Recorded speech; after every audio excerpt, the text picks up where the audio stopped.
I always figured betrayals arrived with shouting, arguments, or hard stares, but mine came with a notification, a gentle vibration on the nightstand. That night, my husband's phone buzzed at 11:47 p.m.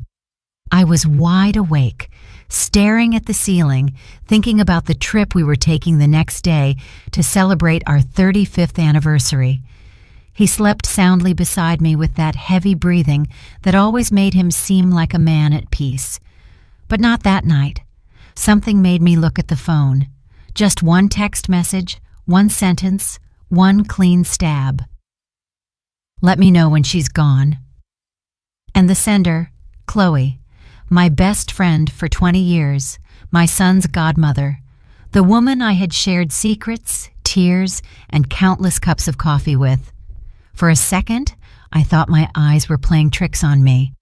I read it again, once, twice, 3 times, but the message remained, clear as a verdict. "Welcome to Voices of Auntie May. I share new life stories here every day, and I'd really appreciate it if you hit subscribe and liked my video." Now let's jump back into my story. I'm sure you'll love it if you keep listening till the end. My body turned to ice. My heart wasn't beating. It was slamming. I felt a heat rise through my chest like my very soul was burning inside. I didn't cry. I didn't scream. I just set the phone back down and looked at the sleeping man I thought I had known for more than half my life. It was then I understood that true hell has no fire, just silence. I spent the rest of the night wide awake, staring at the open suitcase on the chair. The irony was suffocating. I had planned this trip to Hilton Head Island for us to reconnect.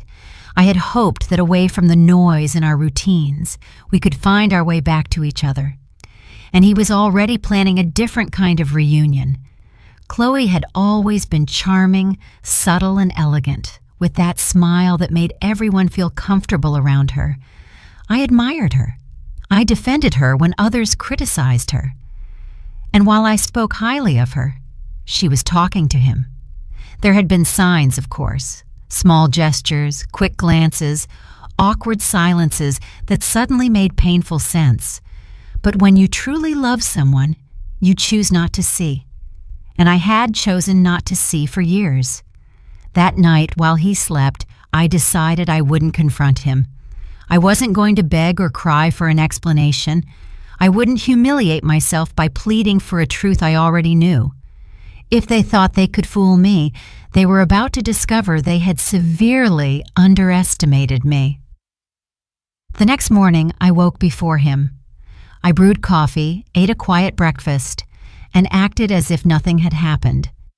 When he came down with his practiced smile, he embraced me from behind and said, "Ready for our trip, sweetheart?"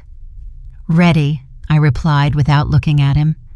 As he talked about the itinerary, the resort reservations, and the weather forecast for South Carolina, I watched him, not with love, but with the cold attention of someone studying an enemy.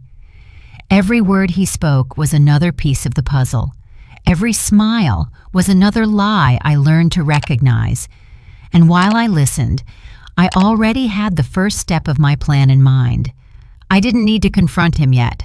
I needed to watch him fall without him knowing how or when. When it was time to leave, I looked in the mirror one last time before locking the door to our Atlanta home. I didn't see a destroyed woman. I saw a contained woman on the verge of something new. I didn't know if what I felt was pain or lucidity, but for the first time in many years, I felt like I was in control. On the drive to the airport, he took my hand. His fingers were trembling slightly. Maybe he sensed something. "You all right?" he asked.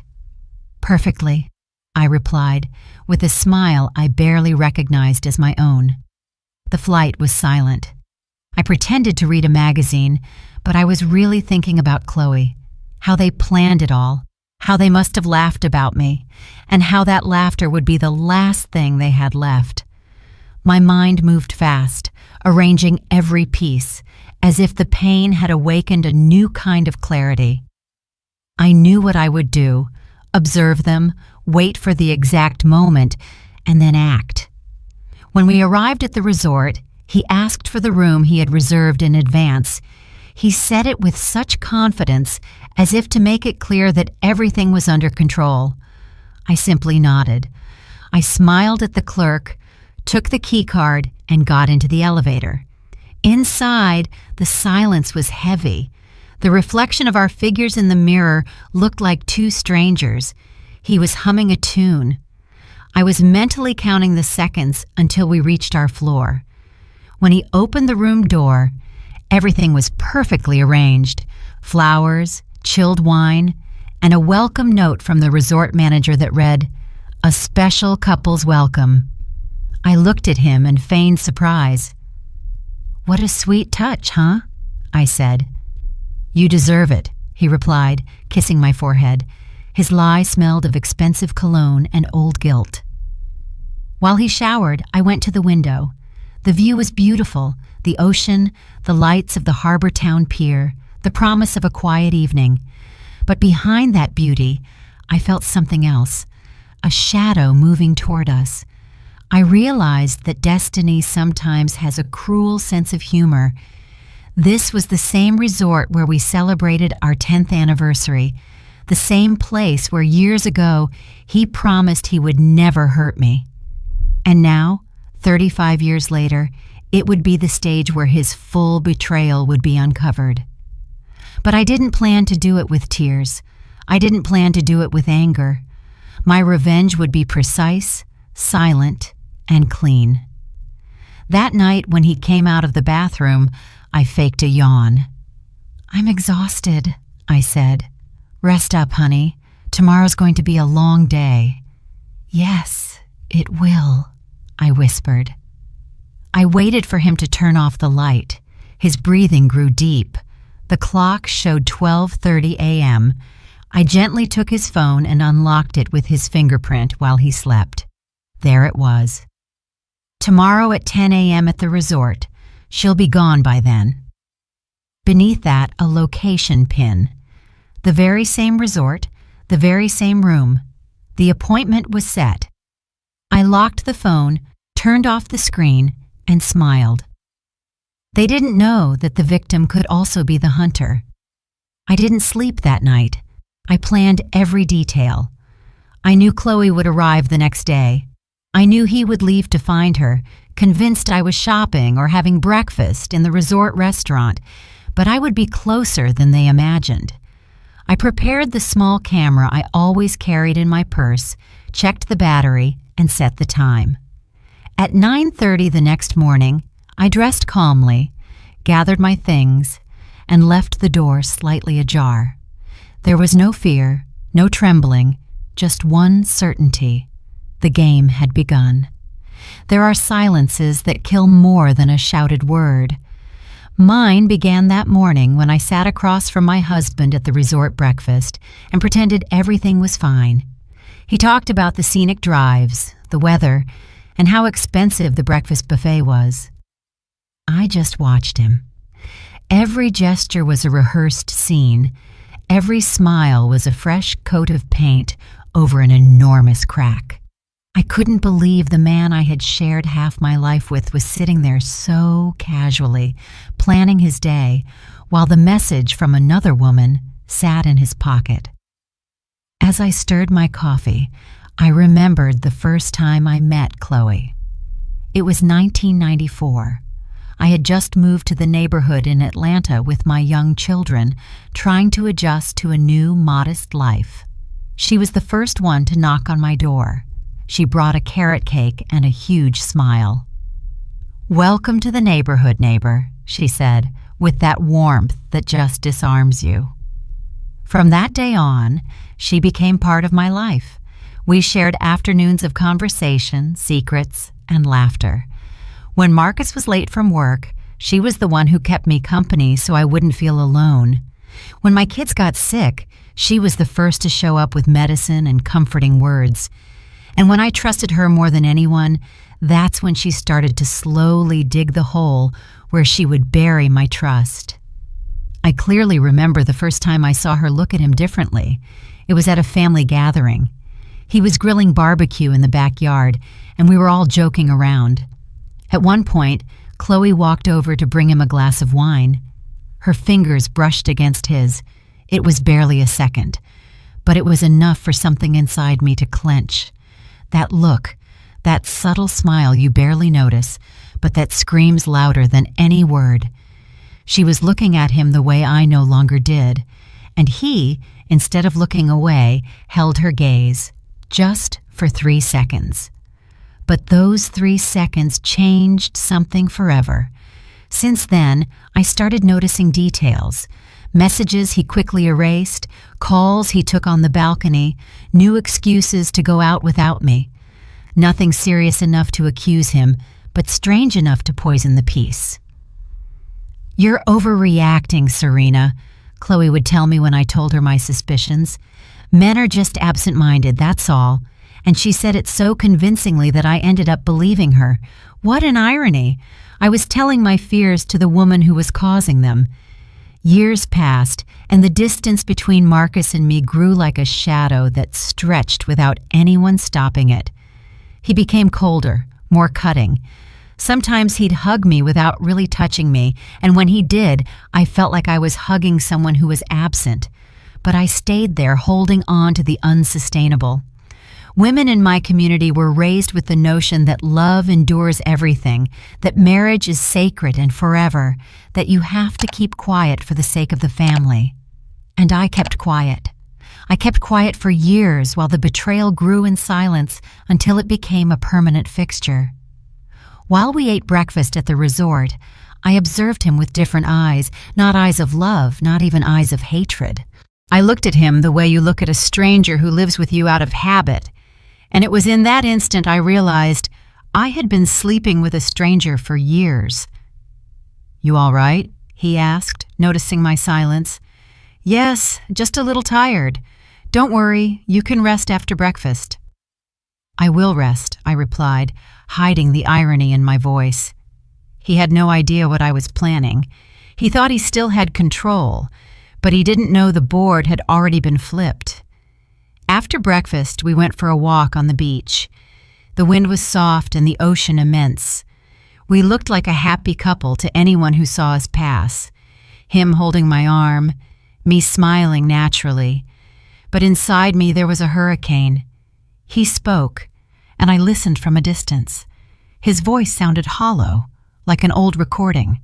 At some point, he took my hand and said, "Serena, you know what? I'm so glad we took this trip. Lately, I felt like we were disconnected." "Me too," I replied calmly. "But don't worry, soon everything will be back in place." If only he had known the weight of my words. In the afternoon, I went alone to the resort village shops with the excuse of buying souvenirs. In reality, I needed to think clearly. I walked among the stalls, watching other people's lives continue as if nothing were wrong. The noise, the voices, the colors, everything contrasted with the emptiness I felt inside. I took out my phone, opened my email, and forwarded the screenshots of the message I had read to my own private account. Afterward, I installed an automatic recording app on his phone. The idea was now clear in my mind. I wouldn't face the betrayal with words, but with evidence. That night, he dined with me as if nothing had happened. He ordered wine, toasted to us, to our years together. His words sounded like cheap theater. Meanwhile, I was counting the minutes until the next day. At 10 p.m., Chloe sent a new text. I saw the notification flash on his screen while he slept. "All set. See you at 10:15. Use the spare key card. You know where it is." It wasn't a coincidence. Everything was planned, and without knowing it, he himself had given me the final clue. That night before sleeping, I looked at him one last time with tenderness. Yes, tenderness, because despite everything, part of me still loved him, or at least loved the man I thought he was. But this tenderness was different. It was the kindness of someone saying goodbye forever. I realized that deep down, I wasn't just seeking revenge. I was seeking to reclaim something I had lost, my dignity. And when I turned off the nightlight, I knew with absolute certainty, tomorrow, everything would change forever. Silence would be my weapon, and truth would be my vengeance. The sunrise came with a strange brightness. The ocean in front of the resort was serene, but something in the air warned me that this day wouldn't be like any other. I woke up before him. The sun barely touched the curtains, and the room smelled of wilting flowers and cheap foreign perfume. I stayed watching him as he slept. His face looked peaceful, but I no longer saw my husband. I saw the actor who had played his role for too long. And for the first time in many years, I didn't feel pain. I felt clarity. I slowly got up, grabbed a notepad from the drawer, and wrote a few lines. Today, I'm going to show you who I really am. I left it under the pillow, right where he would put his head later. Then I looked in the mirror. My face was tired, but my eyes were alive. I wasn't a broken woman. I was a woman who had decided to stop being a victim. While dressing, I mentally reviewed every detail of the plan.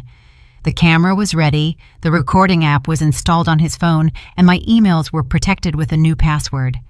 Nothing could fail. It wasn't an impulse. It was the result of an entire night spent thinking without tears. At 9 o'clock, he woke up. "Sleep well?" he asked. "Perfectly," I lied with a smile. "We could go down to the pier today and then have lunch together." "Sure, but first I want to go to the resort spa," I said, feigning lightness. "I need to relax a bit." He nodded. I gave him a quick kiss and left, carrying the small camera in my purse and a serenity I didn't even understand myself. The spa was on the top floor, right across the hall from the most expensive suites. I sat in the waiting area with a magazine, pretending to read. From there, I could discreetly observe the room we had reserved. The plan was simple: pretend to leave and leave the door slightly ajar, just enough for him to think I had gone out. At 9:45, I went down to the room and placed the camera in a corner of the closet with a direct view of the bed. I checked the angle, adjusted the sound, and verified the connection. For once, technology would be my ally. Then I opened the suitcase and took out the blue dress he always said looked too good on me for my age. I smiled. Yes, I would wear it. Not for him, but to close my own circle with dignity. At 10 a.m., everything was ready. I left the room door slightly open. I grabbed my purse and pretended to leave, but instead of going to the spa, I hid in the adjoining hallway behind a column where I could see without being seen. My heart was pounding, but it wasn't fear. It was anticipation. At 10 minutes past 10, I heard footsteps. I would recognize that voice anywhere. It was my husband talking on the phone. "Yes, Chloe, come now. She just left." My hands went cold. Even knowing what was going to happen, hearing it was like a fresh stab wound. I heard the click of the door opening. I held my breath, then a brief silence, and his voice. "You look gorgeous as always." And hers, sweet and familiar. "I thought we'd never pull this off, Marcus." I couldn't see them from my hiding spot, but I could imagine them. Two people who confuse desire with love and lies with freedom. Several minutes passed. I heard laughter, murmurs, the unmistakable sound of a stolen kiss. The camera recorded everything, cold and impartial. I just watched from the hallway, feeling a mixture of rage and triumph. It wasn't a spectacle of jealousy. It was the confirmation of what I always knew. Suddenly, I heard Chloe's voice. "And what if she finds out?" "She won't," he said. "She's so trusting, so blind. Poor Serena." Chloe laughed. "Not poor, naive," he corrected. Those two words pierced me. Naive. It was curious. They had confused my silence with weakness, my calmness with stupidity, but that mistake would be their ruin. I stayed in the hallway until I heard the door close again. Chloe was gone. He stayed inside for a few more minutes, perhaps mentally reviewing what he had just done. Then he left in a rush, as if afraid someone might see him. I waited a couple of minutes before entering. The air inside the room was thick, impregnated with cheap perfume and guilt. I looked in the mirror and faced my reflection. There were tears held back in my eyes, but I didn't let them fall. I walked to the closet and stopped the recording. The camera blinked once and saved the file. I reviewed the video. There they were. He and Chloe, together, laughing, touching, lying. I had everything I needed. I sat on the bed, holding the phone. For a moment, I thought about deleting it, about letting it all go and pretending nothing had happened. But no, that stage was over. I sent the video directly to my email, along with the previous evidence. As I did so, something inside me broke, but not from pain, from liberation. It was as if by pressing send, I was also sending away years of humiliation. Then I put the camera away, closed the suitcase, and headed to the lobby. I needed air. The ocean was deep blue, the sky clear. I walked along the pier with slow steps, feeling the wind caress my face. I thought about Chloe, about how easy it had been for her to steal what wasn't hers. But I also thought about myself, about how I had allowed others to manage my life. I stopped in front of the horizon and whispered, "No more." That sentence was a pact with myself. I would no longer be the woman waiting for explanations. I would no longer be the faithful wife swallowing her dignity to sustain an empty marriage. From that moment on, I would be the architect of their fall. I returned to the resort with a faint smile. He was at the bar, faking a work call. When he saw me, he raised his hand and said, "Honey, how was the spa?" "Wonderful," I replied. "I feel like new."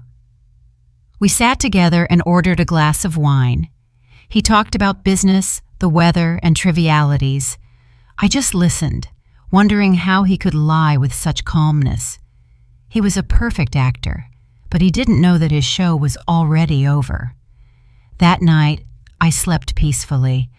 I knew the next day would be the beginning of the end, and as I closed my eyes, I felt that the naive, blind, and silent Serena had been left behind.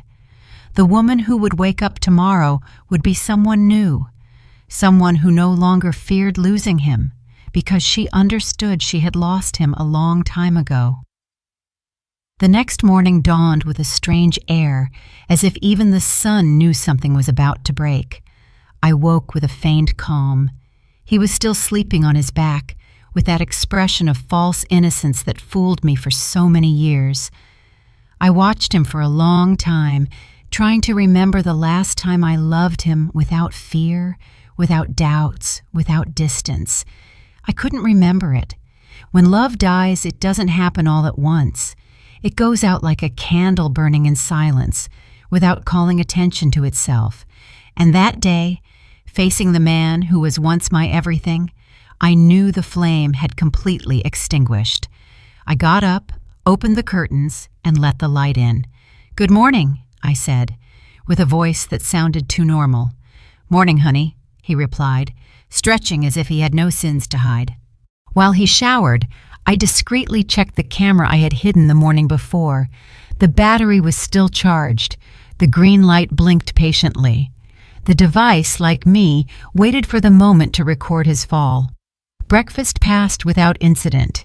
He talked about the boat ride, dinner that night, the nearby beach.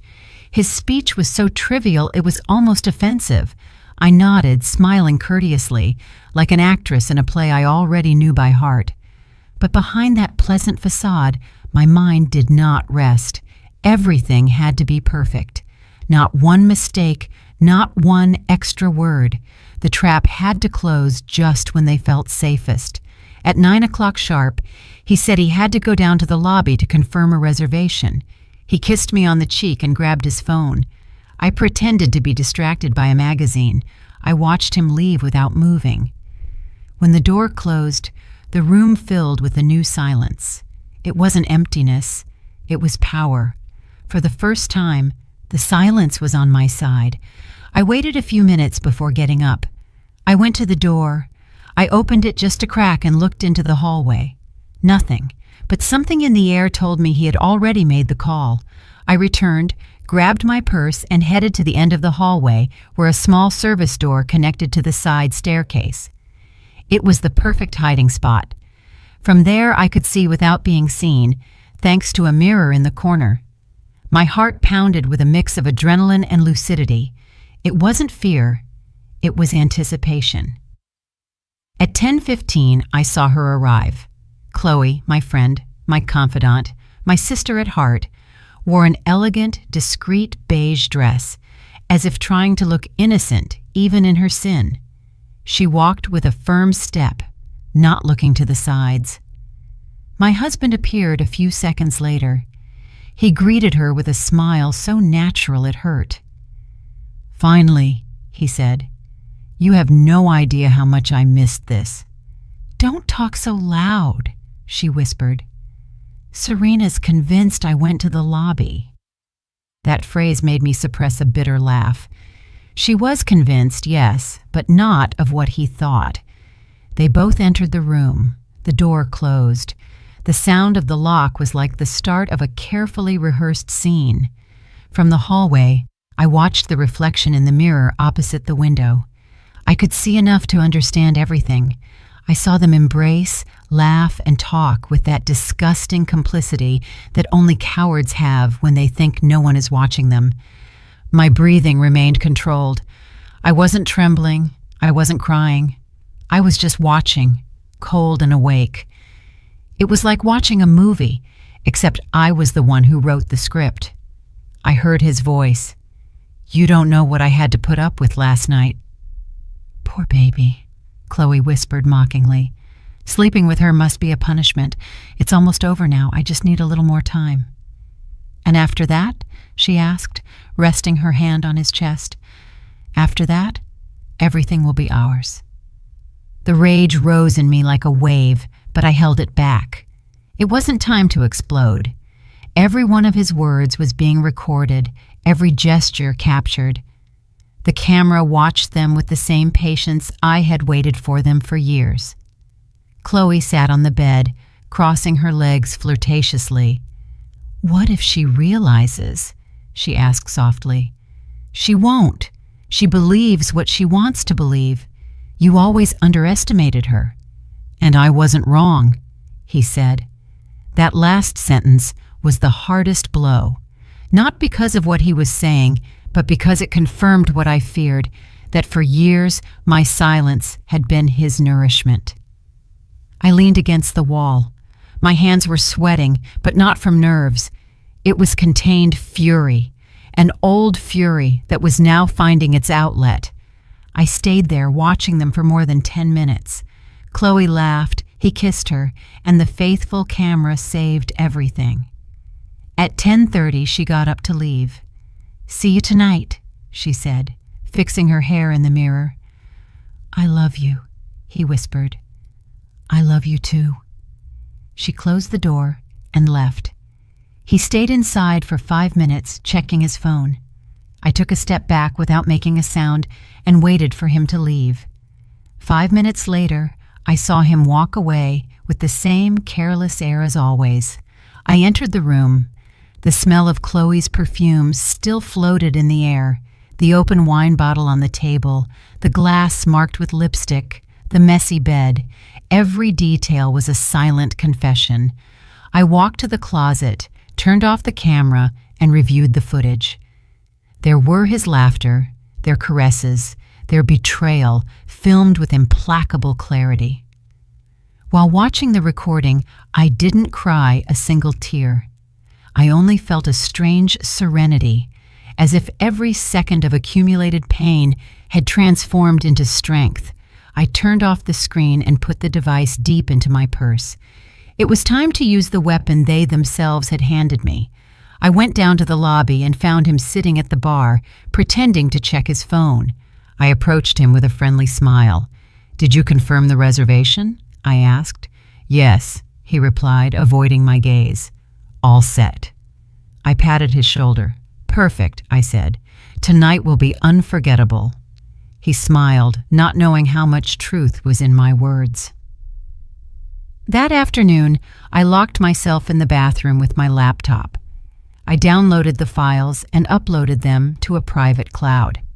Then I sent the video to 3 email addresses, one for his downtown office, another for his business partner, the one who always looked at me with pity, and one more to Chloe's husband, Thomas. There was no going back, and I didn't want to. When night fell, I put on the same blue dress he always admired. I looked in the mirror and took a deep breath. I was not a sad woman. I was a free woman. The Serena who had felt fear that morning no longer existed.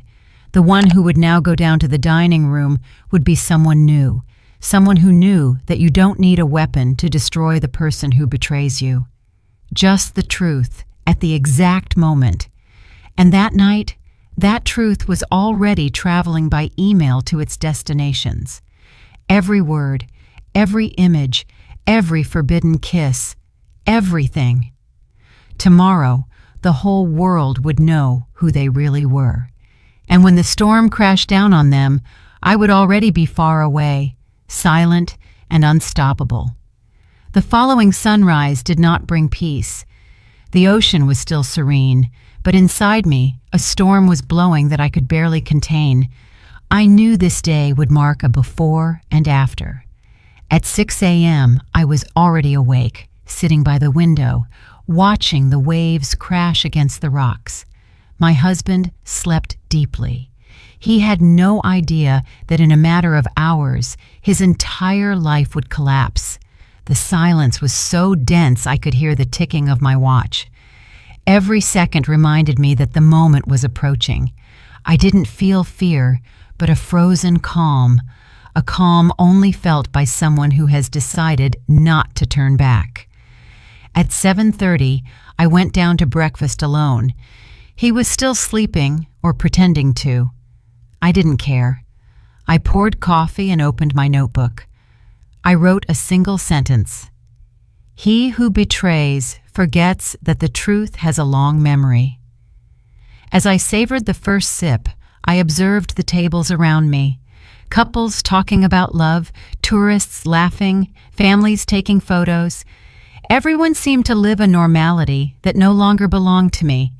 I, on the other hand, waited for the collapse with the serenity of someone who has already said goodbye to everything.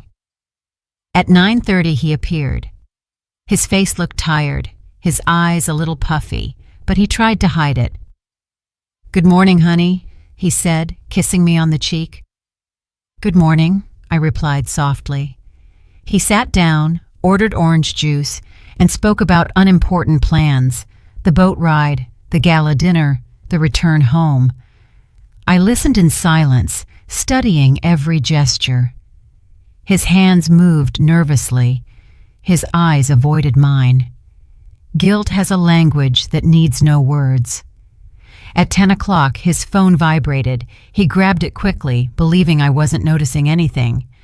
"Who is it?" I asked. "The front desk, confirming dinner." He answered without looking at me. I nodded. "Perfect. Don't be long," I said with a calm smile. "No, I won't be long."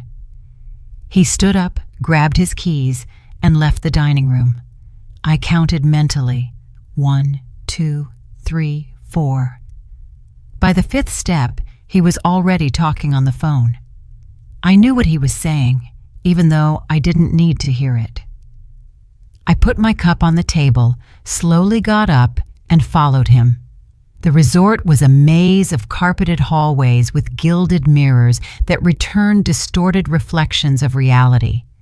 I saw him stop in front of the room, look both ways, and open the door carefully. He went in. The door closed. I stood still for a few seconds. I could feel the pounding in my temples, as if my whole body were a drum. I took a breath, grabbed the camera in my purse, and walked to the end of the corridor where I could see the door through a side mirror. I didn't need more. The scene was almost the same as the day before, but this time with something different. I was ready to end it. It was 10:20 when I saw Chloe enter. She wore a white dress and a wide-brimmed hat that tried to cover her face, but she couldn't hide her gait, the same familiar walk I'd seen so many times crossing my living room. This time, that step was leading her straight to her ruin. My husband received her with a broad smile, took her hand, and kissed her with the confidence of someone who thinks they have the world under control. I didn't look away. Every gesture, every word was a confirmation. I watched them talk by the window. She laughed. He leaned toward her. They looked like two lovesick teenagers, oblivious to the weight of their lies. The feeling they shared wasn't passion. It was arrogance, that absurd belief that consequences only exist for other people. For a few minutes, I watched them in silence. Then, without losing my composure, I took out my phone and opened my email. I verified that the video had been sent. Everything was in motion. The copies were already reaching their recipients, his boss, his family, and Chloe's husband, Thomas. All that remained was to wait. And that's when I decided to do something more. I approached slowly, walking quietly until I stood right in front of the door.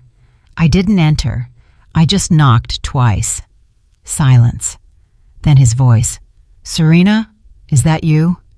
I didn't answer. I just waited. I heard them moving inside, clumsy and nervous.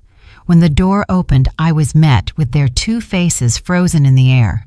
Chloe's blouse was unbuttoned. He had the look of someone who had just seen a ghost. "What are you doing here?" he asked in a thin voice. "I wanted to see if the room was as comfortable as you said in your texts," I replied with a serene voice. Chloe paled. "Serena, I can explain." "I don't doubt it," I interrupted, "but I don't need to hear you. You've already done all your explaining in front of the camera." My husband's eyes filled with terror. "What camera?" he asked. "The one you failed to see, just like you failed to see me," I replied. Before he could react, my phone vibrated with several notifications. His boss, Chloe's husband. The copies had arrived. I looked him in the eye and said, "There's no turning back." "Serena, please," he shouted, moving closer. "We can talk." I stepped back. "No, there's nothing left to talk about." "I love you," I laughed bitterly. "No, Marcus, you love yourself. And you don't even do that well." Chloe started crying. "Serena, don't do this.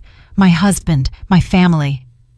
"Then you should have thought about that before you betrayed the woman who opened her home to you." For an instant, silence filled the room. All that could be heard was the hum of the air conditioning. I looked at them and felt strangely at peace. There were no shouts or tears, just justice. Cold, clean, inevitable. "Don't worry," I finally said. "I'm not going to stay to watch the mess. I just came to say goodbye." I grabbed my things, walked to the door, and added, "Oh, and don't try to delete anything. It's already in the cloud." I closed the door behind me without looking back. The hallway felt long, but my steps were firm. With every step, I felt a weight fall from my shoulders. When I reached the elevator, I pressed the lobby button and looked at my reflection in the mirror. I saw no rage or sadness, just determination. When the elevator doors opened, the chaos had already begun.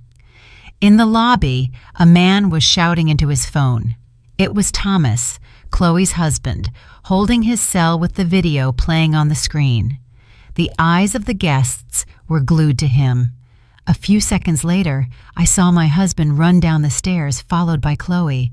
His face was distorted, his eyes desperately looking for an exit that no longer existed. Thomas lunged at him, hitting him and screaming, "With my wife, you bastard, in the resort, right in my face!" The scene was chaotic, heartbreaking, and yet I felt an absolute serenity. It was the ending they had written, and I just let it play out. I slowly walked away while the employees tried to separate them.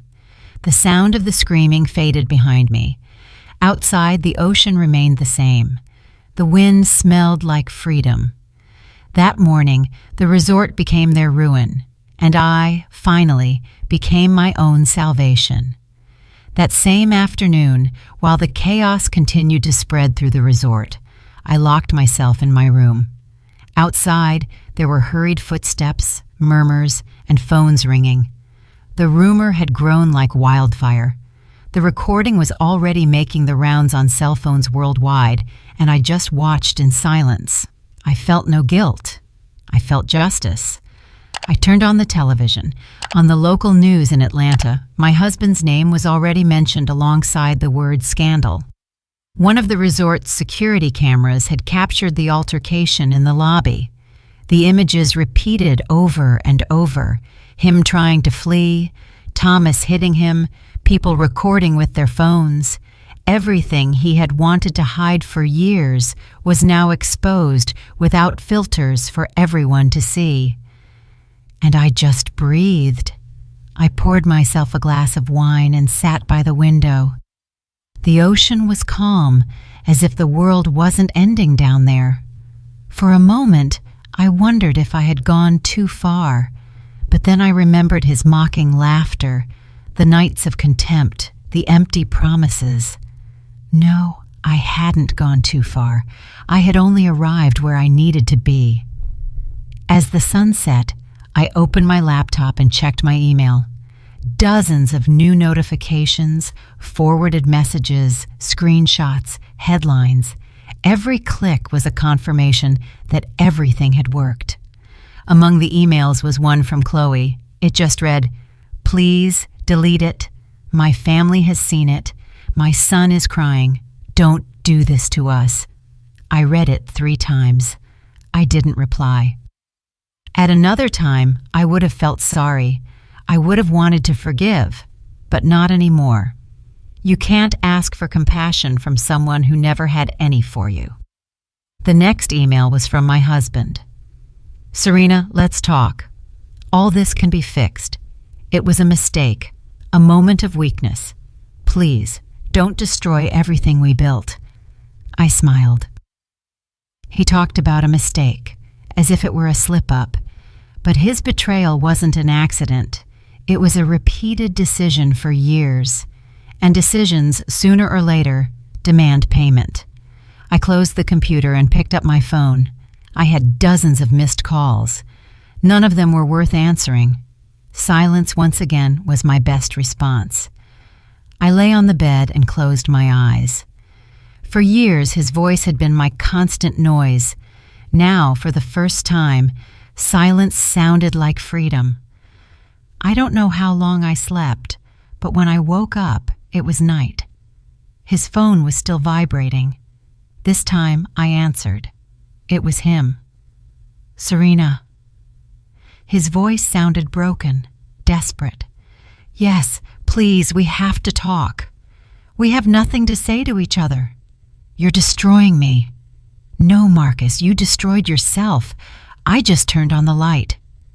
There was a long silence on the other end of the line. "Why did you do this?" he finally asked. "Because I needed to see what you were worth without your lies." "And what are you going to do now?" "Celebrate. No. Live." I hung up without waiting for an answer. The next morning, I went down to the resort dining room. Eyes followed me, some with pity, others with curiosity. I didn't care. I ordered coffee and watched the employees talk in hushed tones. A woman approached me and whispered, "You are incredible. Not every woman would have your courage." I barely smiled. Courage wasn't what I had too much of. It was dignity, and they wouldn't take that from me again. While I was having breakfast, I saw Marcus walk past. He wore dark glasses and his face was swollen, as if he hadn't slept. He stopped for a moment, trying to meet my gaze. I continued stirring my coffee. He no longer existed to me. That afternoon, I received a message from Thomas, Chloe's husband. It just said, "Thank you for opening my eyes. I regret that your pain was necessary for me to see the truth." I stared at those words. They weren't comfort, but they were poetic justice. In one sentence, everything that had happened was summed up. My pain was the lantern that illuminated everyone's lies. I put away my phone. I realized that for the first time in a long time, I was breathing without anxiety. I didn't owe explanations. I didn't owe apologies. I only owed myself. That night, before packing my things, I turned on the camera one last time. I recorded myself looking directly into the lens, not for him, not for Chloe, but for me. I said, "I am not the woman they betrayed. I am the woman who survived, and that by itself is vengeance enough." I turned off the device and packed everything away. I left the resort without looking back. Outside, the wind was fresh, the sky clear. I got into the taxi, and as we drove away, I looked out the window one last time. The building grew small in the distance until it disappeared. I felt a mixture of relief and sadness, but more than anything, I felt peace. When I got home, I found the door slightly ajar. It was him, sitting on the sofa with his elbows on his knees, his face buried in his hands. The man who was once my refuge was now just a ghost. "What are you doing here?" I asked. "Waiting for you." "You shouldn't be." "Serena, I lost everything," he said with a trembling voice. "My job, my friends. Chloe tried to take her own life. And you expect me to feel sorry for you?" "No, I just wanted you to know that I love you." "No, what you love is the comfort I gave you." "Please," he murmured, "can we start over?" I approached slowly. I looked him in the eyes. There was fear there, and something else. Emptiness. "Marcus," I told him, "there's no going back. You lied to yourself so much you don't know who you are anymore.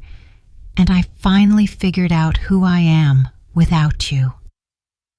I turned, walked toward the door, and added without looking back, "This time, goodbye doesn't hurt. What hurts is that it took me so long to say it." I walked out. The sound of the door closing was perhaps the most liberating moment of my life. That night, I sat on the terrace of my house with a cup of tea. The silence returned, but this time it was a good silence, not the silence of submission, but the silence of freedom. I looked at the stars and remembered something my mama used to tell me. "A strong woman doesn't make a scene, baby. She makes a move." I smiled because in the end, that was exactly what I did. The news exploded like a bomb, not just in the house or the neighborhood, but across the whole darn state. My husband, the respected executive, the man with the impeccable smile and family speeches, was now in all the headlines. Executive betrayed by his own ambition. Intimate video exposes affair with colleague's wife. I watched the news without moving a muscle. Every word was a confirmation. For years, I had lived in his shadow, hearing people call him an example of integrity, while I was just the quiet wife who always accompanied him. Now, his silence was mine. And his ruin was too. Reporters camped out in front of his downtown office. Cameras followed his every move. Social media was ablaze. Employees avoided him when he arrived, and his partners, who once called him a friend, stopped answering his calls. A week later, the board removed him from his position. I remember the call. "Serena," he said with a broken voice, "they fired me." "I'm sorry," I replied without emotion. "Are you really sorry?" "No," I said frankly. "I expected it." There was a long silence on the other end. Then I only heard crying, not the crying of a remorseful man, but of one who understood too late that all his power was an illusion. Chloe, for her part, disappeared from Atlanta. Her husband left her. Her daughter moved in with her grandparents. She tried to call me several times. I never answered. One night, she left a voicemail. "Serena, you don't know how much I regret this. I don't know what happened to me. I swear I never meant to hurt you." I turned off my phone. Regret doesn't clean stained hands. It just stains them with tears. Despite everything, I felt no pleasure. I didn't enjoy the scandal or the fall. It was something colder, deeper, a sense of equilibrium, as if the universe had finally adjusted the scale. But with that calm came something new: emptiness. Because revenge, however just, doesn't always bring satisfaction. It leaves silence, and silence, when there is no hatred left to feed it, turns into reflection. I began to ask myself at what point my life had been reduced to waiting for justice. I had dedicated years to surviving his contempt, his control disguised as affection, his selfishness as a man who thought he was God. And now that it was all over, who was I? A free woman? Yes, but also a solitary woman. One day, leaving the house, a neighbor approached me. "Serena, can I tell you something?" she asked conspiratorially. "Of course." "You did what many of us wish we had the courage to do." "It wasn't courage," I replied. "It was exhaustion." She smiled sadly, and I knew that even though my story scandalized many deep down, it represented all the women who had ever had to swallow betrayal in silence. His phone rang again one night. It was him, again. "Serena," he whispered, "I have no one. They took everything from me." "That happens when you don't take care of what you have. I need you." "No, you need redemption, and I'm not the one who can give you that." "Are you just going to leave me like this, destroyed?" "I'm not leaving you destroyed, Marcus. I'm leaving you responsible." And I hung up. He didn't call again. Days passed. The scandal began to fade, but the consequences continued to burn. His company failed, his friendships dissolved, his name became synonymous with shame, and I kept walking without looking back. People looked at me differently, with respect, and that was new. After decades of being invisible, I had recovered my reflection. One afternoon, I received a letter with no return address. Inside, there was only a sheet with a handwritten phrase, "Thank you for showing me that even the monsters can fall." I never knew who sent it. Maybe some woman who lived through something similar, or perhaps someone who simply understood. I kept that note between the pages of my journal. Sometimes people ask me if I regret it, and I answer that I don't, because what I did wasn't vengeance. It was liberation. For years, I had been a prisoner of a lie, an image, a routine where my voice didn't matter. When I uncovered the truth, I didn't just expose him, I gave myself back to myself. That night, I went for a walk on the boardwalk. The air was fresh, the sky clear. I closed my eyes and let the wind mess up my soul. I thought about everything I had lost: a marriage, a friend, a lifetime of appearances, but also about what I had gained: my name, my voice, my peace. Because when a woman is free from fear, no one can dominate her again. I looked at the horizon and promised myself that I would never again love from need, but from choice. And if anyone ever asked me what it feels like to betray, I would answer, I don't know, but I know what it feels like to forgive myself for having allowed it for so long. They say that after the fire, silence always follows, but no one warns you how profound it can be. Several months passed since that storm, and the world seemed to have forgotten the scandal. The headlines changed, people found new dramas to talk about, but I continued learning to live among the ashes, not of pain, but of habit, of that life that once revolved around a man I mistook for love. I remember the first dawn after everything. The sun came through my window, painting the walls with golden hues. That day, I wasn't in a hurry. I didn't have to prepare breakfast, iron shirts, or fake smiles. I just poured coffee and drank it slowly, as if savoring my freedom for the first time. I looked around. The house was empty, yes, but also clean of lies. The air smelled different. It was mine. That morning, I understood that loneliness isn't always a punishment. Sometimes, it's the first act of self-love. Little by little, I began to rebuild my routine. I started reading again, painting, taking care of my plants. I reclaimed the time I had given to someone who never deserved it. Every flower that bloomed in my garden was a reminder that life continues, even after being torn out by the root.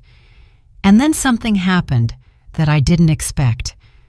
I began to forgive myself, not for having exposed him, not for the revenge, but for having kept quiet for so long, for having convinced myself that patience was a virtue when, in reality, it was fear. Fear of being alone, fear of starting over, fear of accepting that I had loved a man who didn't know how to love. Forgiving myself was harder than forgiving him, but I did it, and with every tear I let fall, something inside me was released. One day, while walking in the park, I crossed paths with an elderly couple. He held her hand tenderly, as if time hadn't passed, and for the first time in a long time, I didn't feel envy. I smiled because I understood that true love isn't searched for. It's built when two souls know how to care for each other. And if you don't find it outside, you can build it within yourself. I became my own company, my own refuge. Sometime later, I found out through others that Marcus had left the city. He lives alone in a small apartment, without family or work. They say he aged suddenly, that he barely goes out. It neither gladdens nor pains me. It just reminds me that everyone reaps what they sow. And he sowed lies for years. Sometimes I think about calling him, not to reopen wounds, but to close the cycle. But then I understand that there are silences that speak louder than any goodbye. My silence was my answer, and in that silence, I found peace. One night, while organizing my things, I found the camera I had used to record everything. I held it in my hands. It was no longer a symbol of vengeance, but of rebirth. It had been my weapon, my shield, and my voice. For a moment, I thought about deleting everything, but I decided to keep it, not as proof of what they did, but as a reminder of what I was capable of doing for myself. A few months later, I opened a small workshop in my home, Stories That Heal. Women of all ages came there to tell their pain, their anger, their betrayals. I taught them what it took me a lifetime to learn. Don't wait for someone to save you. No one will rescue you, but you can rescue yourself. The voice you most need to hear is your own. Every time one of them smiled through tears, I felt the circle closing a little more. My story, born of pain, was transforming into a bridge for others. One afternoon, as we finished a session, a young woman asked me, "Ms. Dubois, did you ever fall in love again?" I paused for a few seconds. I looked out the window where the sun was beginning to set and replied, "Yes, with myself." She smiled, and I knew she understood. Sometimes life tears everything away from you, and you think it's over. But what it's really doing is giving you the chance to start over without masks. It doesn't matter how much it hurts to lose what you thought was love. True love, the kind that doesn't betray, doesn't lie, and doesn't humiliate, begins when you decide never to lie to yourself again. That was my lesson, my punishment, and my rebirth. I'm 63 now. I walk slowly but without fear. I no longer worry if someone loves me. I love myself enough. I no longer seek justice because life itself takes care of balancing the accounts.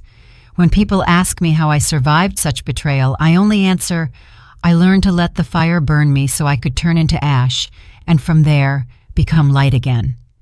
And if you've made it this far, let me tell you something. It's never too late to start over. It's never too late to leave behind the one who extinguishes your light.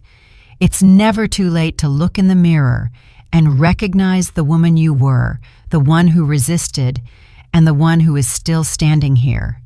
Because no matter how much they hurt you, if your soul is still alive, you still have everything left to live for. I'm Serena Dubois, and this was my story. I'm really glad you're here and that I could share my story with you.